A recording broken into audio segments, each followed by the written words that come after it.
আমাদের সব ছেড়ে কেন মান্ডালা আর্ট দেখাচ্ছি, তোমরা এটা অনেকেই আমাকে জিজ্ঞাসা করতে পারো। তাদের বলে দিই, মান্ডালা আর্ট কিন্তু আমার খুবই ভালো লাগে, কারণ ডিজাইনগুলো নিজের মন মতো করলেও কি সুন্দর পুরো ভরপুর করে দেওয়া যায়, যার কারণে মান্ডালা আর্ট কিন্তু আমার দারুণ লাগে। আর সত্যি বলতে এই সাদা কাগজের ওপরে যে করছিলাম না, মানে মনেই হচ্ছিল না যে এটা কাগজের ওপরে করছি, মনে হচ্ছে কোনো মেঝেতে আলপনা দিচ্ছি। সত্যি বলতে কাজটা করতে আমার দারুণ দারুণ এক্সপিরিয়েন্স হয়েছে।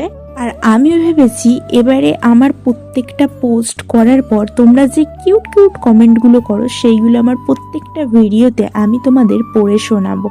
এই কমেন্টগুলো আমার সত্যি খুব খুব খুব দেখতে ভালো লাগে।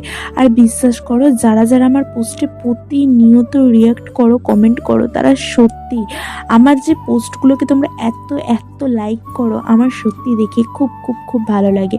দেখো, কথা বলতে বলতে কতটা কাজও হয়ে আসছে। তোমরা কিন্তু পুরো কাজটা অবশ্যই দেখো, আর অবশ্যই আমাকে কমেন্ট করে জানিও কাজটা কিরকম লাগছে। তোমরা কে কে এরকম ধরনের মান্ডালা আর্ট করতে ভালোবাসো আমাকে জানিও। তারপর আমি রেড কালারের ফেব্রিক আর 000 তুলিটা নিয়ে নিয়েছি। এই যে এই বর্ডারগুলো রেখেছি না, এই বর্ডারগুলোকে একটু কালারিং করে দেওয়ার জন্য। কি দারুণ দেখতে লাগছে তাই না এই রেড কালারটা দিতে। সত্যি কিছু কিছু কালার মধ্যে এই লাল সাদা এই কালারগুলো দিলে সত্যিই খুব সুন্দর লাগে দেখতে, তাই না বলো? তাহলে চলো এবার দেখা যাক। চলো এবার তোমাদের কিছু কমেন্ট পড়ে শোনানো যাক। প্রথমেই করেছে Souvik Das, gorgeous, thank you. তারপর করেছে ক্রিয়েটিভ নেচার, দারুণ লাগছে তোমায়, থ্যাংক ইউ দিদি ভাই। তারপর করেছে পম্পা বাসা, সুন্দর আয়োজন হয়েছে, থ্যাংক ইউ। তারপর করেছে চন্দারাম, খুব সুন্দর, থ্যাংক ইউ দিদি ভাই। তারপর হৃদয় সিং কমেন্ট করেছে, ভেরি নাইস, থ্যাংক ইউ। আবার করেছে কংগ্রাচুলেশন, থ্যাংক ইউ। তারপর দুষ্টু ছেলে কমেন্ট করেছে, কংগ্রাচুলেশন, অনেক অনেক ধন্যবাদ তোমাকে। তারপরে মৌসুমী সাহা কমেন্ট করেছে, কংগ্রাচুলেশন, থ্যাংক ইউ দিদি ভাই। তারপরে পাপিয়া গোস্বামী কমেন্ট করেছে, এনজয়।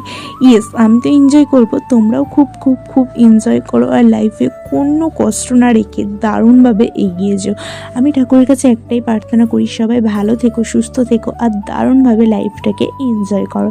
সত্যি বলতে তোমাদের প্রতিনিয়ত এই মিষ্টি মিষ্টি কমেন্টগুলো আমি যখন পড়ি, আমার কিছুটা ভিডিও করতে ইচ্ছা না করলেও তোমাদের এই কমেন্টগুলোর জন্য আমাকে অবশ্যই ভিডিওগুলো বানাতে হয়। আর তোমাদের সাথে কথা বলতে বলতে আমার কাজটা কি সুন্দরভাবে এগিয়ে যাচ্ছে, তাই না?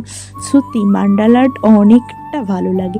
এই দেখো, পুরোটাই আমি কমপ্লিট করে ফেলেছি। আর তোমাদের ভালোবাসায় আমি তোমরা যদি সাপোর্ট করো, আরও অনেক মান্ডালা আর্ট তোমাদের সাথে শেয়ার করব। আর ভালোবাসা অবশ্যই তোমরা কিন্তু আমাকে দিও। আর জানো তো, আমার ইউটিউব চ্যানেলে নতুন ভিডিও এসে গেছে এই মান্ডালা আর্টের ওপরে।